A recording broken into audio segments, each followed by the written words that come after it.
Seorang asisten rumah tangga, ART, di kawasan Wei Halim, Kota Bandar Lampung, menggagalkan upaya aksi pencurian sepeda motor, curanmor, di rumah majikannya.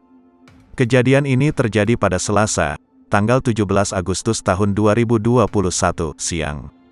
Diketahui melalui rekaman kamera CCTV, pelaku yang berjumlah 2 orang ini, menghentikan kendaraannya di salah satu rumah warga di kawasan Wei Halim.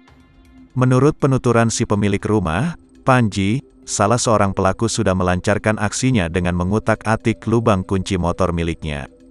Sementara, pelaku lainnya sudah berada di luar menunggu rekannya.